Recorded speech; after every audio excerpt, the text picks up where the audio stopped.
అందరికీ నమస్కారం. ఈరోజు కథ మూసిపెడితే రచన ఎం బిందుమాధవి గారు. ఇంకా స్టోరీలోకి వెళ్ళిపోదామా? ఉదయం టీవీలో న్యూస్ చూస్తున్న మురళి ఉలిక్కిపడి కుర్చీలో నిటారుగా కూర్చున్నాడు. ముఖం కత్తివేటుకు నెత్తురు చుక్కలేనట్టు మొహం పాలిపోయింది.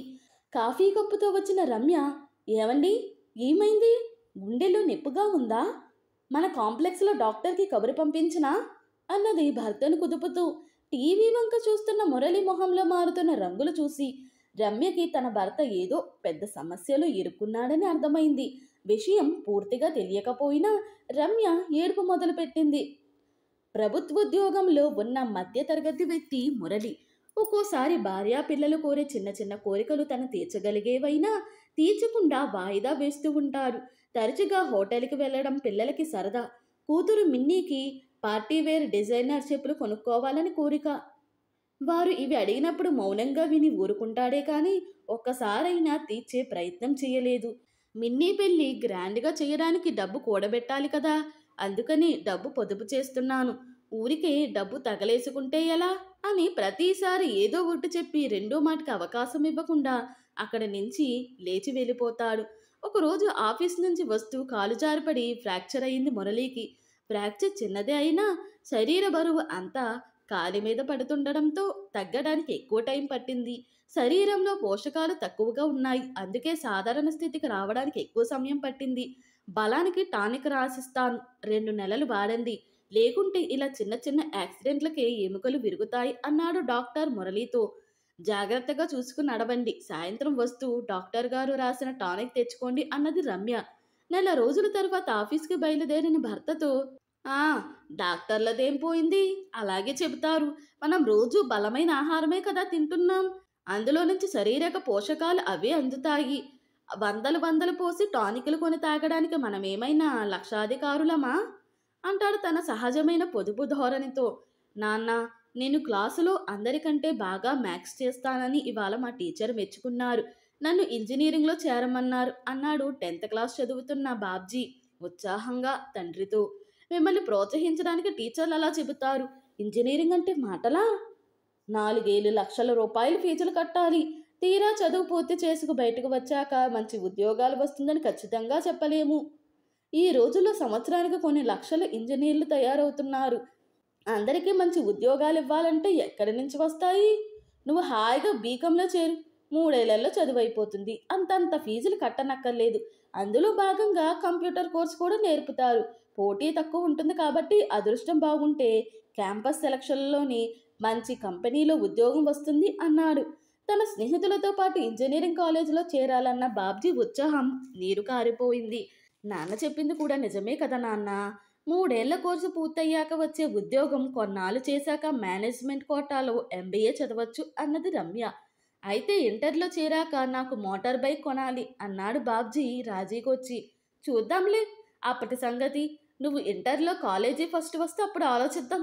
అయినా చదువుకునే పిల్లలకి మోటార్ సైకిల్ కొనిస్తే దూకుడుగా నడిపి ఏ యాక్సిడెంట్లో చేసుకొస్తే చదువులు కాస్త సంకనాకి పోతాయి అన్నాడు మురళి అప్పటికి గండం గడిచినట్లు.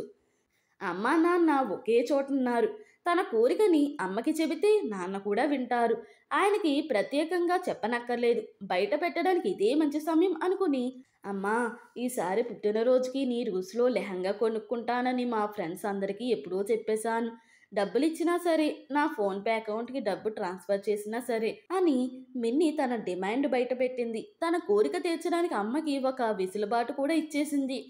డబ్బులేమైనా చెట్లకు కాస్తున్నాయా? 2 ఏళ్ల తరువాత తమ్ముడు ఇంజనీరింగ్ కాలేజీలో చేరతానంటేనే నాన్న కుదరదన్నారు. చదువుకే వెనకాడుతుంటే ఇలా ఫ్యాషన్ పేరు చెప్పి దుబారా చేయడానికి నాన్న చస్తే ఒప్పుకోరు. ఎప్పుడో ఒకసారి వేసుకునే డ్రెస్కి అంత పెద్ద బ్రాండెడ్ షాపు నుంచి ఎందుకు? నువ్వు సంపాదించినప్పుడు కొనుక్కుందు గానీలే, ఇప్పుడు మటుకు చందన బ్రదర్స్లో ఏదో ఒక డ్రెస్ కొనుక్కో అని తన నిర్ణయం చెప్పేసింది రమ్య. దీపావళి పండుగ వస్తుంది, ఈసారి మీకు ఎక్కువ టపాకాయలు కొనకుండా ఆ డబ్బుతో నాన్నని బంగారం కొనమందామనుకుంటున్నాను, ఏమంటారు అన్నది రమ్య పిల్లల వంక చూస్తూ జనాంతికంగా. అన్నిటికీ షరతులు పెడితే ఎలాగమ్మా? దీపావళి అంటేనే పిల్లలకి సరదా, టపాకాయలు వద్దని మమ్మల్ని ఋషుల్లాగా తపస్సు చేసుకోమంటావా అన్నాడు బాబ్జీ చిరాగ్గా మొహం పెట్టి. మనకొచ్చే ఆదాయంలోనే అన్నీ సర్దుకోవాలి. మీరు కూడా పెద్దవాళ్ళు అవుతున్నారు కాబట్టి ఆలోచించడం నేర్చుకోండి. టపాకాయల వల్ల ఎంత కాలుష్యమో రోజూ పేపర్లో చూస్తున్నాం కదా అన్నాడు అప్పుడే అక్కడికి వచ్చిన మురళి. ఈసారి దీపావళికి కెంపుల దుద్దులు కొనుక్కోవాలని ఉందండి. మన పెళ్ళప్పుడు కొన్న నగలే ఇంతవరకు మళ్ళీ ఏమీ కొనుక్కోలేకపోయాము. నాకు దుద్దులు కొన్నా సరే, మిన్నీకి ఒక జత గాజులు కొన్నా సరే అన్నది రమ్య. పాపాయికి గాజులు దాని పెళ్ళికి కొందాం. అందుకే కదా వృధా ఖర్చులు చేయకుండా డబ్బు డిపాజిట్స్లో వేస్తున్నాను అన్నాడు మురళి. 6 నెలల క్రితం వచ్చిన బోనస్ డబ్బు నెల నెల తన జీతంలో నుంచి ఉద్యోగాలకు ఆపరేటివ్ సొసైటీలో దాచిన డబ్బు వడ్డీతో సహా వచ్చిన సొమ్ము మొత్తం ఒక జాతీయ బ్యాంకులో ఫిక్స్డ్ డిపాజిట్గా వేశాడు మురళి. వార్తాపత్రికల్లో పెద్ద పెద్ద అక్షరాలతో వచ్చిన పొదుపు బ్యాంక్ ప్రకటన మురళి దృష్టిని ఆకర్షించింది. 1, 2 సార్లు చదివాడు. బీరువాలో ఏదో వెతుకుతున్న భర్తని ఏం వెతుకుతున్నారు అని అడిగింది రమ్య. నేను ఈ మధ్య జాతీయ బ్యాంకులో డిపాజిట్ చేసిన రిసిప్ట్స్ ఇలా తీసుకురా. ఆఫీస్కి వెళ్ళేటప్పుడు వారి దగ్గరకు వెళ్ళి అవి క్యాన్సిల్ చేసి ఆ డబ్బు ఎక్కువ వడ్డీకి వేరే ప్రైవేట్ బ్యాంకులో వేస్తాను. వాళ్ళ దగ్గర 3 ఏళ్లకి ఇచ్చే వడ్డీ ఈ జాతీయ బ్యాంకుల వాళ్ళు 10 ఏళ్లకు కూడా ఇవ్వరు. పాపాయి పెళ్లి కోసం దాస్తున్నాను కదా. వడ్డీ రేటు ఎక్కువైతే మనకి ముందుగానే సరిపడ డబ్బు చేతికి అందుతుంది అన్నాడు. అలా ఎలా ఇస్తారండి? ఒకరు ఇవ్వలేనంత ఎక్కువ వడ్డీ ఇంకొకరు మాత్రం ఎలా ఇస్తారు? ఇందులో ఏదైనా మోసం ఉందేమో అన్నది రమ్య కొంత ముందు చూపుతో. నీకు తెలియదులే, కొలీగ్స్ కూడా ఈ ప్రైవేట్ బ్యాంకు గురించి నిన్న మాట్లాడుకోగా విన్నాను అన్నాడు తన నిర్ణయం సరైనదే అనే విశ్వాసంతో. వేల మంది ఖాతాదారుల వద్ద డిపాజిట్ సమీకరించిన పొదుపు బ్యాంక్ బోర్డు తిప్పేసిన వైనం. బ్యాంకు యాజమాన్యం ఎక్కడున్నారో తెలియదు, రావట్లేదు అని అప్పటికే బ్యాంకు దగ్గరికి చేరిన ఖాతాదారుల ఫోటో క్లిప్పింగ్లతో టీవీలో వార్త చూసినప్పటి నుంచి తను చాలా తెలివిగా ఆలోచిస్తాననుకుని మురళికి కాళ్ళు చేతులు ఆడడం లేదు.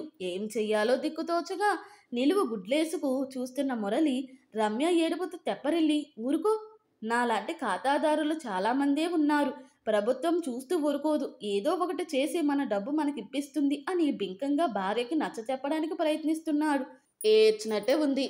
ఇలాంటి కేసులు కోర్టులలో తెమిలేసరికి మనం ఉండం. పిల్లలు అడిగే చిన్న చిన్న సరదాలు కూడా తీర్చకుండా ఎప్పుడో తవి తలకెత్తుతా అని వాళ్ళని చిన్నబుచ్చేవాళ్ళం. ఇప్పుడు చూడండి, పిట్టపోరు పిల్లి తీర్చిందని అందరికీ పంగనామాలు పెట్టి వాడెవడో తన్నుకుపోయాడు అని దీర్ఘాలు తీయడం మొదలుపెట్టింది రమ్య. మీ అమ్మగారు కూడా ఇంతే. రాత్రిపూట కాస్త అన్నం మిగిలితే నేను వాచ్మ్యాన్కి ఇద్దామంటే ఎందుకు వాళ్ళకి వీళ్ళకి పెట్టడం, ఉంటే రేపు పిల్లలు తింటారు అని ఇవ్వనిచ్చేవారు కాదు. తీరా మరునాటికది కాస్త పాడయి చెద్ది కంపు కొడుతుంది అని పిల్లలు తినడానికి ఇష్టపడేవారు కాదు. బాగున్నప్పుడే ఇస్తే ఇంకొకరు ఆకలి తీరుస్తుందని ఎన్నిసార్లు చెప్పిన ఆవిడ పద్ధతి ఆవిడదే. మీకు ఆమె అలవాట్లే. ఆలోచనలు బాగానే వచ్చాయి అన్నది రమ్య. అయినా డబ్బుకి విలువ అది వాడుకున్నప్పుడు, దానం చేసినప్పుడు మాత్రమే ఏర్పడుతుంది. ఇనపెట్టులలో మూలిగే డబ్బుకి విలువ ఉండదు అని మా అమ్మ ఎప్పుడూ చెబుతూ ఉండేది. నిజమే, పొదుపు చెయ్యాలి, కానీ మన కనీస అవసరాలు తీర్చుకోకుండా కాదు. ఇప్పుడు చూడండి, వాడెవడో మన డబ్బును అనుభవిస్తున్నాడు అన్నది. అబ్బా ఊరుకో రమ్య, ఈ బ్యాంకు వాడైతే ఎక్కువ వడ్డీ రేటిస్తాడని మా ఆఫీసులో కూడా కొంతమంది ఇక్కడే డిపాజిట్లు చేశారు. వెళ్ళి కనుక్కుని అందరం కలిసి పోలీస్ కంప్లైంట్ ఇచ్చి ఎఫ్ఐఆర్ ఫైల్ చేస్తాం అని ఇంకా అక్కడే ఉండి భార్యకు మొహం చూపిస్తూ ఆమె అడిగే ప్రశ్నలకు జవాబులు చెప్పలేక అప్పటికప్పుడు కార్యరంగంలోకి దిగేవాడిలాగా బయటకు వెళ్ళాడు. ఈ సందడికి నిద్రలేచి వచ్చిన బాబ్జీ, ఏమైందమ్మా, ఏంటి గొడవ అన్నాడు టీవీ వైపు దృష్టి మరల్చి. ఆ ఏముంది, మూసి పెడితే పాసిపోయింది అన్న సామెతలాగా మీరు ఏమడిగినా ఇప్పుడు కాదు అప్పుడు, ఇది కాదు అది అంటూ వాయిదా వేసి జాగ్రత్త చేసిన మీ నాన్న డబ్బంతా ఎవడో గద్దలాగా తన్నుకుపోయాడు. నేనెప్పుడు చెబుతూనే ఉంటాను, అన్ని అవసరాలు మానుకుని నాలిక మీద వాత పెట్టుకుని పైసా పైసా కూడబెట్టడం తప్పు, దుబారా చేయకూడదు. కానీ పిల్లలు కోరే కొన్ని కనీస సరదాలు తీర్చండి అని.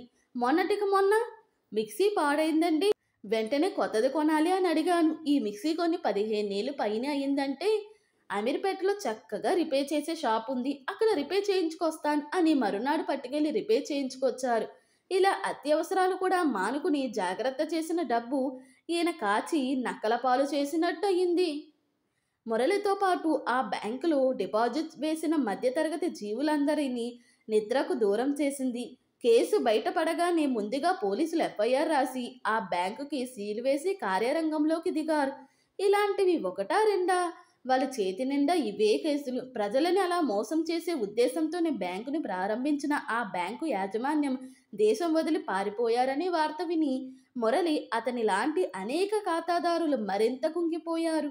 ఈ వ్యాపార ప్రపంచంలో మధ్యతరగతి మనుషులకుండే డబ్బు అవసరాలు, వారికుండే పరిమితులు, డబ్బు సంపాదించడానికి వారు పడే ఆరాటం, తపన, వారి నిస్సహాయత, వీటిని సొమ్ము చేసుకునే అదను కోసం ఎదురు చూసేవారు ఉంటారు.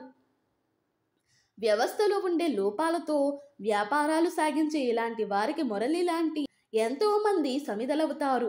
రాజకీయ నాయకుల అండదండలు లేకుండా ఏ సంస్థ వారైనా ఇంత పెద్ద నేరం ఎలా చేస్తారు అని నలుగురు నాలుగు రకాలుగా అనుకుంటారు. కానీ నమ్మేవాడు ఉంటే మోసం చేసేవాడు పక్కనే ఉంటారు. కేసు కోర్టుకు వచ్చేసరికి చాలా కాలం పట్టింది. కోర్టులో వాదా ప్రతివాదాలు జరుగుతున్నాయి. మురళి, అతని తోటి ఖాతాదారులు ఎప్పటి వార్తలు అప్పుడు తెలుసుకుంటున్నారు. రమ్య చెప్పినట్టు ఇలాంటి కేసులు తెమిలేసరికి ఏళ్లు గడిచిపోతాయి. ఆశ ఉండొచ్చు, కానీ దురాశ పనికిరాదు. రాత్రికి రాత్రే కోటీశ్వరులైపోవాలనుకుంటే తప్పు అని తనేదో వీటన్నిటికీ అతీతుడనైనట్లు ఒక బంధువు దీర్ఘాలు తీస్తే, అయినా తెలియక అడుగుతాను, పెద్ద మేధావుననుకునే మురళి ఇంత తెలివి తక్కువ పని ఎలా చేశాడు అని మరొక బంధువు పరామర్శ. మొగుడి కొట్టినందుకు కాదు, తోడి కోడలు నవ్వినందుకు అన్నట్టున్న తమ పరిస్థితికి నలుగురిలోకి వెళ్లడం మానేశారు మురళి దంపతులు. ఎద్దుపుండు కాకికి ముద్దు కానట్టు కోర్టులో కేసు ఏళ్లకి ఏళ్లు నడుస్తూనే ఉంది. కూతురు పెళ్లికి దాచిన సొమ్ము చేతికి అందక మురళి సంబంధం వెతకడంలో రాజీపడి తనిచ్చే సొమ్ముకు వచ్చే తనలాంటి మరొక మధ్యతరగతి వ్యక్తికి ఇచ్చే కూతురి పెళ్లి చేశాడు. వ్యవస్థలో ఉండే లొసుగులను ఉపయోగించుకుని ఎదుటివారి బలహీనతని సొమ్ము చేసుకునే వాళ్ళు ఉంటారు. తస్మాత్ జాగ్రత్త అనడం మినహా సామాన్యుడి పోరాటాన్ని, న్యాయమైన అవసరాలను పట్టించుకుని తీర్చేవారెవరు? ఇంతటితో ఈ కథ ముగిసింది. ఈ కథ కనుక మీకు నచ్చినట్లయితే మరియు నా ఎక్స్ప్లెనేషన్ కనుక మీకు నచ్చినట్లయితే ప్లీజ్ లైక్, షేర్, సబ్స్క్రైబ్.